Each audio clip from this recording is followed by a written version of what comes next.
ओम नमः शिवाय मंडळी. ओम नमः शिवाय मंडळी. शंका समाधान या कार्यक्रमासाठी मी संगमेश्वर गिरी श्री क्षेत्र ओंकारेश्वर देवस्थान बिलोद्यान जानेगाव येथून आपलं सर्वांचं हार्दिक स्वागत करतो.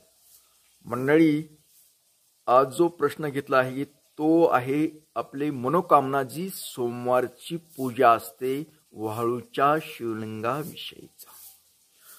तर बऱ्याचशा मंडळीने मेसेज करून फोन करून विचारलं आहे की महाराज आमची मनोकामना जवळजवळ पूर्ण झालीच आहे. काही जण तर म्हणले खूप चांगले झालेले आहे आमचं. कुणाच्या लग्नाच्या संदर्भात होत्या, कुणाच्या इतर काही कामानिमित्त होत्या, पण काही जणांना खूप लवकर आलेला आहे अनुभव. बऱ्याचशा लोकांना, कुणाला 4-5च्या आतच अनुभव आलेला आहे. खूप लग्नाच्या संदर्भातले तर खूप आलेत. आता काही जणांचा होत नाही. आता त्याला त्यांचा बी चूक असते. त्याच्यात कसं कुणी श्रद्धेनं फार महत्वाचं आहे हो. प्रबळ विश्वास पाहिजे, प्रबळ. म्हणजे हे काम आपलं आता समजा लग्नाच्या संदर्भात असेल तर तुम्हाला लग्नाचा विचार सतत आला पाहिजे. आता काही काही म्हणतात आमच्या 14-15 ही झालेत ही पूजा तरी अजून काही नाही. अहो त्याचं कारण आहे त्याला. आणि काही जणांचे 2 आणि 3 एक ताजं उदाहरण आहे. 2-3 ह्याच्यामध्ये झालेत आणि कुणा 14 झालेत. त्याचं कारण काय होतं? तुम्ही किती प्रबळ मनानं करतो, किती श्रद्धा आहे तुमची या गोष्टीवर. आणि तुम्ही त्या गोष्टीचा समजा लग्नाच्या संदर्भात असेल तर तुम्ही सतत त्या गोष्टीचा ध्यास घेतला पाहिजे. ध्यास. पूजा तर करताना सतत तुम्हाला दिवसातून 3-4 वेळेस झोपण्यापूर्वीही आला पाहिजे. सकाळी उठल्यापासून तुमच्या एकच ध्यास असला पाहिजे. आता आपलं समजा लग्न आहे, आपलं लग्न होणारच आहे, आपण संसार चांगला करणारच आहे, आपला जोडीदार चांगला सुंदर रूप आणि सगळा मिळवता मिळणारच आहे असं मनामध्ये असलं, मग आपण संसार अशा पद्धतीनं करायला लागलो. असं मी करील, ते करेल, असं करायचंय आपल्याला, ते करायचंय. वैवाहिक जीवनातल्या अशा पद्धतीनं तुम्ही सतत तोच विचार करावा लागतो. कारण तुम्ही ज्या वेळेस सतत तोच विचार करता त्यावेळेस तुमचं काम नक्कीच होतं. पूजा करताना तर पूजा केली तर सोमवारचं काही जण दररोजही करतात. कारण का करतात? त्यांना तो सतत विचार पाहिजे मनामध्ये. ही पूजा का मांडली आहे, आपण ही पूजा का करतोय, हा विचार सर तुम्ही करायचं आणि निघून जायचं हे नाही कामाचं. तुम्ही जर पूजा करायला लागला असता तर तुम्हाला ज्या गोष्टीसाठी पूजा चालू आहे तुमची ही मनोकामना, त्या गोष्टीचा तुम्हाला सतत दिवसभरासाठी सतत कधी 3-4-5 कधीही काम समजा अचानक लक्षात आलं की आपल्याला विचार करायचा की मी अशा पद्धतीने माझा संसार असं करील तसं करील. अगर हे आहे आपल्याला होणार आहे, ह्या गोष्टी मनामध्ये सतत ठेवायच्या.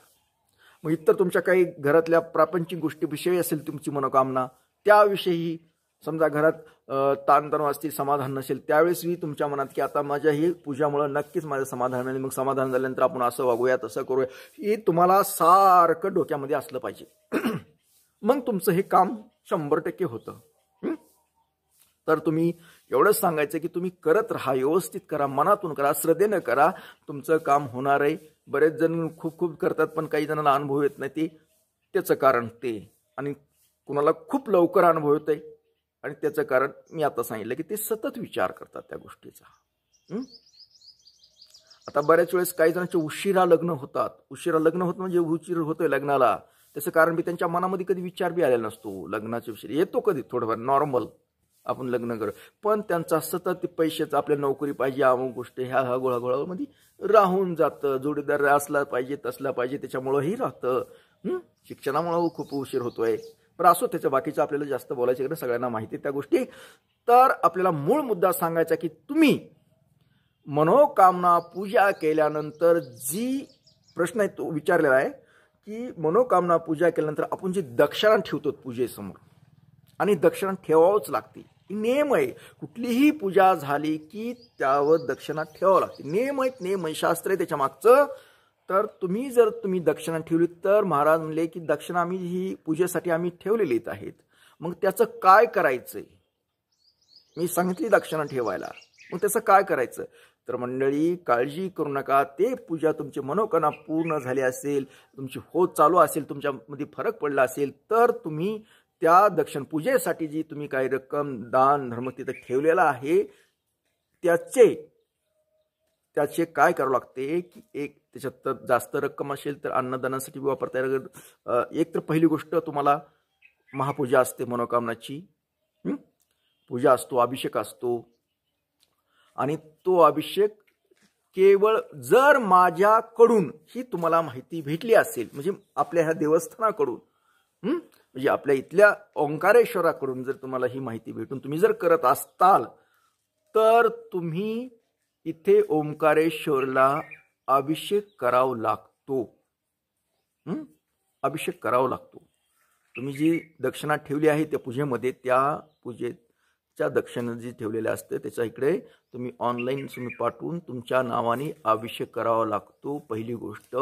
जर तुम्हाला त्याच्यात अजून काही भर टाकायची असेल तर जी अन्नदान ही असतं, अमावस्याला इथे असतं, अगर इतर कार्यक्रम असतात, आता दत्त जयंती असते, अशा वेळेस तुम्हालाही त्याच्यासाठी अन्नदानासाठी ती जी रक्कम आहे ती पाठवावी लागते नियमाप्रमाणे. कारण काय आहे ती की तुम्ही ज्याच्या मार्फत तुम्हाला ही जी मार्गदर्शन भेटलेलं आहे आणि त्या देवाच्या ह्याच्या सान्निध्यामुळे देवाच्या आशीर्वादाने तुमचं जे होतंय काम, मग त्याचा अभिषेक तर करणं गरजेचं आहे, त्याची पूजा करणं तर गरजेचं आहे.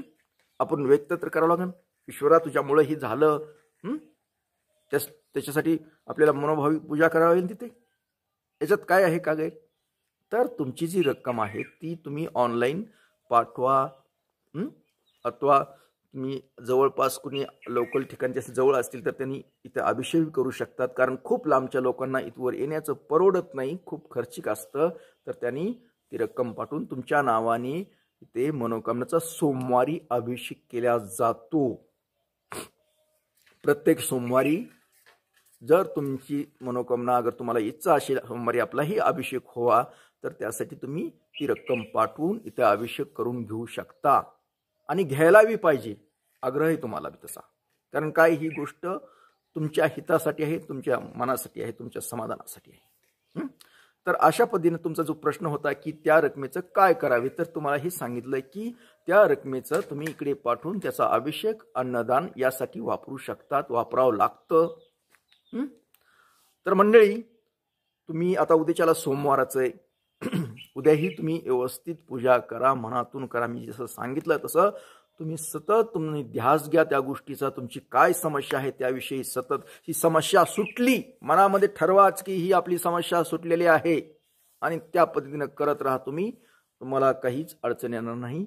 आणि तुम्ही जी दक्षिणा ठेवत जा, आणि दक्षिणा ठेवत जाच, कारण त्याचं फार महत्त्वाचं आहे. तुम्ही काही खूप खर्च काही केलं तरी दक्षिणा नसेल तर त्याचं तुम्ही 1 रुपया का म्हणून ठेवा जा. मी म्हणत नाही रक्कम फार मोठी असावी अशी काही अजिबात काही गरज नाही, फक्त तुम्ही काय जे असेल ते ठेवा जा, ठेवावंच लागते.